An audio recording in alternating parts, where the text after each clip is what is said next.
Assalamualaikum everyone and welcome to my YouTube channel Study with Hatija. I am Miss Hatija and today we will be discussing a very important topic of physics that are the Maxwell equations. So basically Maxwell equations क्या हैं, उनको क्यों बनाया गया, किसने propose किया और कब प्रपोज किया और उनकी equations की importance क्या है और उन्हें किस तरह हम determine करते हैं, आज की वीडियो में हम वो सब डिटेल से पढ़ेंगे। सबसे पहले देखा जाए कि मैक्सवेल इक्वेशंस हैं क्या। तो मैक्सवेल इक्वेशंस अगर सिंपली बोला जाए तो एक कॉम्बिनेशन है of Ampere circular law, Gauss law and Faraday laws. इन तीनों लॉज की कॉम्बिनेशन है मैक्सवेल इक्वेशंस को। मैक्सवेल इक्वेशंस ने इन तीनों लॉ को अंडर सिंगल इक्वेशंस प्रपोज किया। अब मैक्सवेल इक्वेशंस का फ़ायदा क्या है, उनको क्यों प्रपोज किया गया। तो पहला सबसे बड़ा फ़ायदा ये है कि मैक्सवेल इक्वेशंस के थ्रू हम प्रिडिक्ट करते हैं the existence of electromagnetic waves. यानी मैक्सवेल इक्वेशंस ये शो करती हैं that electromagnetic waves exist. Those waves which do not require any medium for the transportation, वो होती हैं इलेक्ट्रोमैग्नेटिक वेव्स। फिर सेकंड जो इसकी इंपॉर्टेंस है वो क्या है कि waves are produced by accelerating charge particles. यानी जो वेव्स हैं हमारे पास इन स्पेसिफिक इलेक्ट्रोमैग्नेटिक वेव्स, उनको वो वाले चार्ज पार्टिकल्स प्रोड्यूस करते हैं जो कि बहुत हाई वेलोसिटी से एक स्पेसिफिक वेलोसिटी से एक्सेलरेट कर रही हों।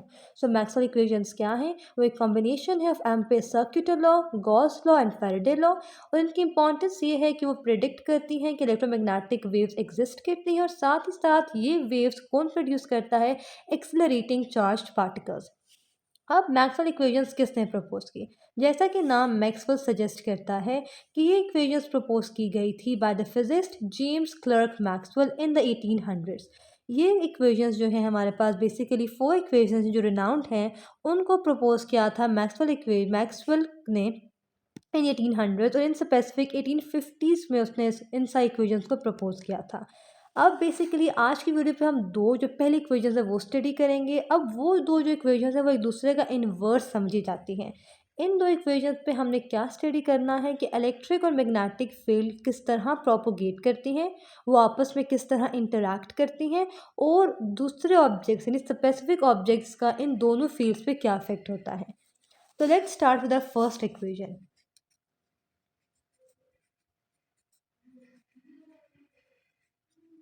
जो फर्स्ट इक्वेशन है ऑफ मैक्सवेल्स वो क्या बोलती है कि इलेक्ट्रिक फील्ड इंड्यूस होगी अगर चेंजिंग मैग्नेटिक फील्ड होगी।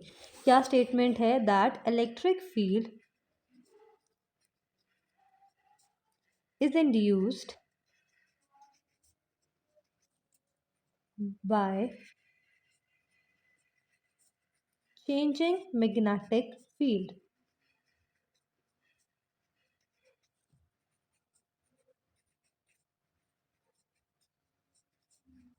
यानी जो पहली इक्वेशन है मैक्सवेल की वो एक रिलेशन है between electric and magnetic field.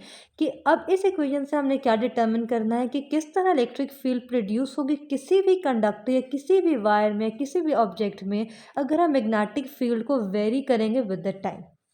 तो सबसे पहले हम ये एग्जाम्पल से समझ लेते हैं एक छोटा सा एक्सपेरिमेंट से कि अगर हम एक सर्कुलर लूप लिया, उसके करीब हम मैग्नेट को लेके आए तो जो मैग्नेटिक फील्ड लाइंस इससे पास करेंगी उससे क्या होगा कि इस लूप के अंदर एक इलेक्ट्रिक फील्ड इंड्यूस्ड हो जाएगी।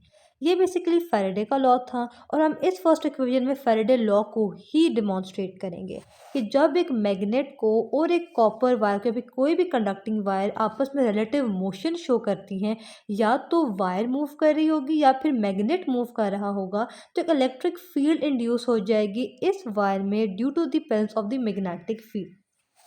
तो जो ईएमएफ इस वायर में इंड्यूस्ड होगी वो हमारे पास गिवन है as EMF induced is equal to delta phi b over delta t। अभी जो हमारे पास phi b है बेसिकली मैग्नेटिक फ्लक्स है और मैग्नेटिक फ्लक्स जैसा कि हम जानते हैं होता है इक्वल टू बी ए, यानी sum of magnetic field and area जिससे वो मैग्नेटिक फील्ड पास करेगी है। तो अगर मैं Q यानी फाई बी की वैल्यू प्लेस करती हूँ इधर तो मेरे पास बनता है that induced EMF is equal to delta B over delta T into A. यानी ये पहली इक्वेशन बन गई हमारे पास इंड्यूस्ड EMF की। अब जो दूसरी इक्वेशन है इंड्यूस्ड EMF की वो उसकी डेफिनेशन से हम ड्राइव करते हैं। वो क्या है हमारे पास कि EMF induced is equal to work done over charge Q। अब इससे हमें क्या पता चलता है कि ईएमएफ वो एनर्जी है जो कि प्रोड्यूस्ड होती है जब एक चार्ज पे वर्क डन किया जाता है। अगर इसकी मैं डेफिनेशन को रिनाउंड करूँ तो वो क्या है कि EMF is the work done in moving a unit positive charge from one place to another. यानी ईएमएफ वो एनर्जी है, वो वर्क डन है जो कि एक यूनिट पॉजिटिव चार्ज को मूव करने पर इस्तेमाल होता है। अब यहाँ से अगर मैं वर्क डन की वैल्यू लिखूँ तो वर्क डन मेरे पास किसके इक्वल होता है, एफ डॉट डी के। अब यहाँ से मुझे एफ की और डी की वैल्यू निकालनी है। अब अगर मैं डी देखूँ जो कि डिस्प्लेसमेंट है, तो अगर इधर से देखूँ तो मैंने बोला कि मेरे पास एक सर्कुलर लूप है, तो सर्कल का जो टोटल डिस्प्लेसमेंट होता है वो उसके सर्कमफ्रेंस के इक्वल होता है।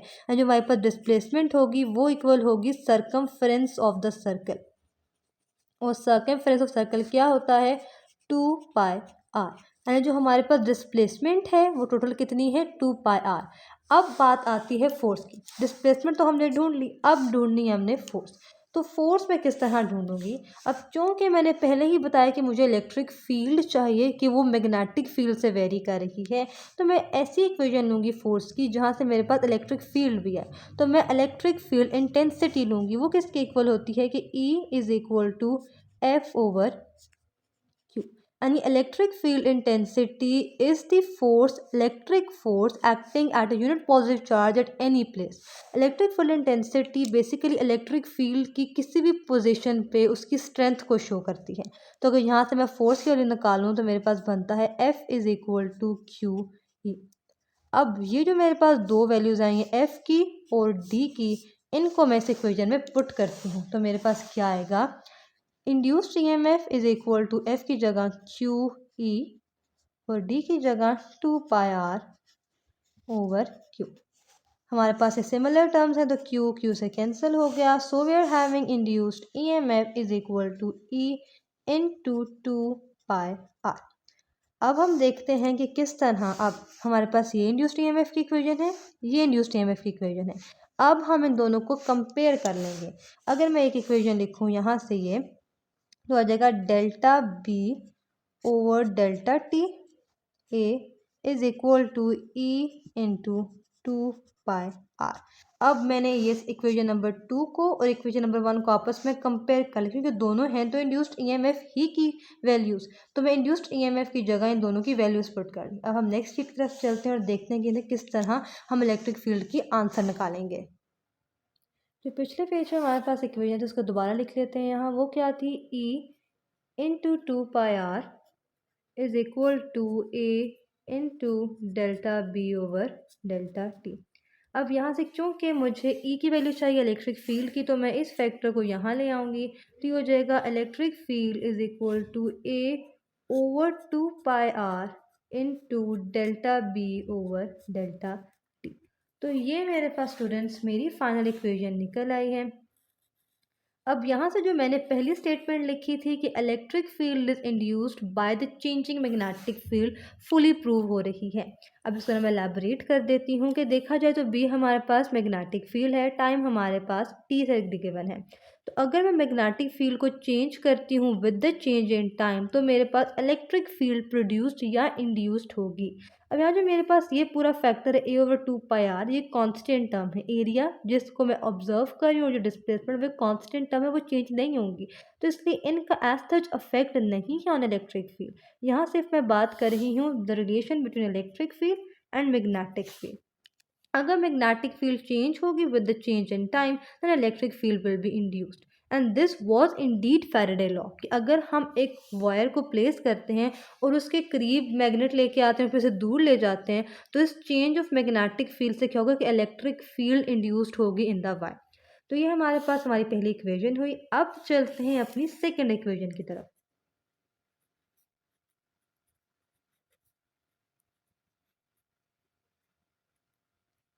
तो जो मेरी सेकेंड इक्वेशन है मैक्सवेल की, वो फर्स्ट इक्वेशन का सॉर्ट ऑफ इनवर्स है। उसमें क्या होता है कि सेकेंड इक्वेशन कहती है कि अगर चेंजिंग इलेक्ट्रिक फ्लक्स हो तो मैग्नेटिक फील्ड इंड्यूस्ड होगी। यानी क्या इक्वेशन है, that magnetic field is induced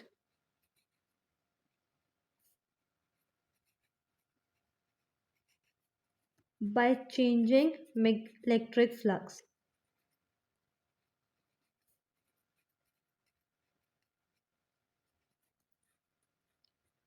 यानी अगर हमारी मैग्नेटिक फील्ड किस तरह इंड्यूस्ड होगी, अगर इलेक्ट्रिक फ्लक्स चेंज करता जाएगा। अब इसको समझाने के लिए let us take an example of a capacitor. अब अगर मैं कैपेसिटर को डीसी सोर्स के साथ कनेक्ट करूं, तो हम सब जानते हैं कि डीसी सोर्स एक डायरेक्ट करंट सोर्स है, वो एक ही डायरेक्शन में करंट को देती जाएगी। तो अगर पॉजिटिव नेगेटिव कन्वेंशनल करंट इस तरह मूव करेगी, इससे क्या होगा कि कैपेसिटर चार्ज होना स्टार्ट हो जाएगा, उसकी एक प्लेट पॉजिटिव और एक प्लेट नेगेटिव हो जाएगी। तो कैपेसिटर में यानी सर्किट में तब तक करंट पास करती रहेगी जब तक कैपेसिटर फुली चार्ज नहीं हुए। लेकिन जब कैपेसिटर फुली चार्ज हो जाएंगे तो फिर जो करंट का फ्लो था वो सर्किट में रुक जाएगा, सीज हो जाएगा, क्योंकि कैपेसिटर फर्दर एनर्जी या करंट को पास थ्रू ही नहीं करेंगे, वो उस अंदर ही नहीं लेंगे। तो फिर करंट जब यहाँ ही नहीं आएगी तो फिर वो आगे कैसे जाएगी, तो करंट का फ्लो रुक जाएगा। तो अगर मैं यहाँ से इक्वेशन निकालूँ, तो जो हमारे पास रिलेशन होता है between charge and voltage in capacitor, वो होता है कि Q is directly proportional to V। यहाँ से मेरे पास आता है कि Q is equal to CV। C मेरे पास यहाँ प्रोपोर्शनैलिटी कांस्टेंट है, जैसे हम कैपेसिटेंस कहते हैं, और इसकी वैल्यू हमारे पास होती है A एप्सिलॉन नॉट के। अब अगर मैं C की वैल्यू इधर प्लेस करूँ, so I will get Q is equal to A epsilon naught into V। Sorry, C की value A epsilon naught over D. जब मैंने यहाँ इसकी वैल्यू प्लेस कर दी सी की, ए एप्सिलॉन नॉट ओवर डी की, जहाँ जब मैंने वैल्यू प्लेस की अब वी आ गया। अब क्योंकि मैं कैपेसिटर्स को डील कर रही हूँ तो एक टर्मिनोलॉजी होती है दैट इज़ पोटेंशियल ग्रेडियंट, जो कि हम कैपेसिटर्स के टर्म पे स्टडी करते हैं। उस पोटेंशियल ग्रेडियंट से हम क्या देखते हैं कि between the field that is the electric field of a capacitor, अगर दो पॉइंट्स मैं लूँ, फॉर एग्जाम्पल एक पॉइंट यहाँ है और एक पॉइंट यहाँ है यानी ए और बी, तो इनके दरमियान पोटेंशियल का डिफरेंस किस तरह है। तो उस पोटेंशियल ग्रेडियंट को मैं लिखती हूँ कि potential gradient is equal to V is equal to E D. यानी potential gradient is the difference between the electric field at between two points. यानी दो पॉइंट्स के दरमियान के जो इलेक्ट्रिक फील्ड के दरमियान पोटेंशियल डिफरेंस है वो मेरे पास वी है, यानी पोटेंशियल ग्रेडियंट। यहाँ से मैं v की वैल्यू इस इक्वेशन में प्लेस करती हूँ, so I will get q is equal to a epsilon naught over d और v की वैल्यू e d। यहाँ से हमारे पास दोबारा से सिमिलर टर्म्स आ गए, d से कैंसिल आउट हो जाएगा, तो हमारे पास q की वैल्यू आ जाएगी students a epsilon naught into e। यानी अगर एक डीसी सोर्स के साथ मेरा कैपेसिटर कनेक्ट है तो वो तब तक उस सर्किट में करंट फ्लो करेगी जब तक इतना चार्ज कैपेसिटर में स्टोर नहीं हो जाता, और वो किसके इक्वल है, ए एप्सिलॉन नॉट ओवर ई के। बट व्हाट इफ स्टूडेंट्स यहाँ डीसी सोर्स ना हो बल्कि एक अल्टरनेटिंग सोर्स हो, तो फिर क्या होगा, यानी एक एसी सोर्स हो। तो अगर मैं उसकी डायग्राम बनाऊँ तो it would be somewhat like this. ये मेरे पास दो प्लेट्स हैं कैपेसिटर की, ये मेरे पास मेरी अल्टरनेटिंग सोर्स है। अब इसमें क्या होगा, इस केस में यहाँ भी इलेक्ट्रिक फील्ड सेटअप होगी, इंडीड यहाँ भी होगी एक इलेक्ट्रिक फील्ड सेटअप, एक प्लेट पॉजिटिव होगी एक प्लेट नेगेटिव होगी। बट जैसा कि अल्टरनेटिंग सोर्स अपने नाम से इंडिकेट कर रही है, उसकी जो पोलैरिटी होती है वो अल्टरनेट करती रहती है। अगर एक हाफ साइकिल के लिए हमारे पास ये पॉजिटिव एंड है ये नेगेटिव एंड है और करंट की डायरेक्शन इस तरफ है, तो अगली हाफ साइकिल में पोलैरिटी रिवर्स हो जाएगी, ये पॉजिटिव और ये नेगेटिव हो जाएगा, फिर करंट की डायरेक्शन इस डायरेक्शन में हो जाएगी। तो इस रिवर्सल ऑफ पोलैरिटी से क्या होता है कि जो हमारा कैपेसिटर है वो बेचारा फुली चार्ज हो ही नहीं पाता। एक हाफ साइकिल पे अगर कैपेसिटर चार्ज हो रहा है तो दूसरी हाफ साइकिल पे वो डिस्चार्ज हो जाएगा। ये चार्जिंग और डिस्चार्जिंग का प्रोसेस उस कैपेसिटर को फुल चार्ज होने ही नहीं देती, कि अगर वो फुली चार्ज होगा तभी तो करंट के फ्लो को रोकेगा। अगर फुली चार्ज हो गए तो करंट का फ्लो कैसे रुकेगा। और जो करंट का फ्लो रुकना वगैरह और कैसे एसी जो है जो कैपेसिटर को अफेक्ट करते हैं, पूरा लेक्चर ले चुके हैं एसी थ्रू कैपेसिटर पे। स्टिल अगर किसी बच्चे ने उस लेक्चर नहीं लिया तो उसका लिंक भी मैं डिस्क्रिप्शन में शेयर कर दूंगी। अब मैंने बात की कि एसी सोर्स लग गया है, तो अगर एसी सोर्स लग जाए तो फिर तो करंट फ्लो करती रहेगी सर्किट में, करंट का फ्लो तो नहीं रुकेगा। तो फिर मेरे पास जो करंट का फॉर्मूला है वो क्या है, I is equal to delta Q over delta T. अब मैं यहाँ से डेल्टा क्यू की वैल्यू यहाँ प्लेस कर देती हूँ, so I is equal to delta Q मेरे पास क्या है, A epsilon naught over E over delta T. अब यहाँ से मैंने एक तो लॉ यूज़ कर दिया, फैराडे लॉ। मैंने बोला कि मैनिफेस्टेशन है of three laws, Ampere circuital law, Gauss law and Faraday law. तो यहाँ से मैं यूज़ करूँगी Ampere law by using Ampere law. और एम्पेयर लॉ मेरे पास क्या है, बी यानी magnetic field is equal to N mu naught over I. अब कुछ बच्चों को यहाँ भी एक ऑब्जेक्शन होगी कि जो हमारे पास एम्पेयर का लॉ है वो इस तरह है कि B into delta L is equal to mu naught I. So students, ये जो हमारे पास एम्पेयर लॉ की इक्वेशन थी ये सिर्फ एक लूप के लिए थी। अगर हमारे पास n नंबर ऑफ लूप्स हों तो फिर इक्वेशन बनती है B dot delta L is equal to capital N mu naught I. Capital N show करता है एक से ज़्यादा नंबर ऑफ लूप्स को। अगर मैं सिर्फ मैग्नेटिक फील्ड लूँ, B is equal to N over delta L mu naught I, तो यहाँ से इस पूरे फैक्टर को जो कि है number of turns per unit length, इसको मैं स्मॉल एन से रिप्लेस कर देती हूँ। B is equal to N mu naught over I. तो ये मेरे पास एक मॉडिफाइड वर्जन बन जाती है एम्पेयर की लॉ की कि magnetic field number of turns per unit length, ये स्मॉल का क्या मतलब है, number of turns per unit length multiply with mu naught and I. अब यहाँ मैं स्टूडेंट्स आई की वैल्यू प्लेस करूँगी तो मेरे पास बनेगा B is equal to N mu naught, I की वैल्यू है हमारे पास A epsilon naught E over T. अब अगर थोड़ी सी मैं मॉडिफिकेशन करूँ, मैंने स्टार्टिंग में क्या बोला है कि मैग्नेटिक फील्ड वो तो मेरे पास आ गई, is induce by changing electric flux. Electric flux मेरे पास बाय गॉस लॉ क्या होता है, बाय गॉस लॉ मेरे पास इलेक्ट्रिक फ्लक्स जो कि है फाई ई इक्वल होता है हमारे पास ए into electric field, यानी the electric field passing through any area is called electric flux. तो यहाँ से मैं by Gauss law electric flux put करूँ किस तरह, पहले मैं इसे अरेंज कर लेती हूँ, N mu naught I into epsilon naught इधर आ गया, A E over delta T. तो ये मेरे पास A E by Gauss law electric flux के इक्वल है।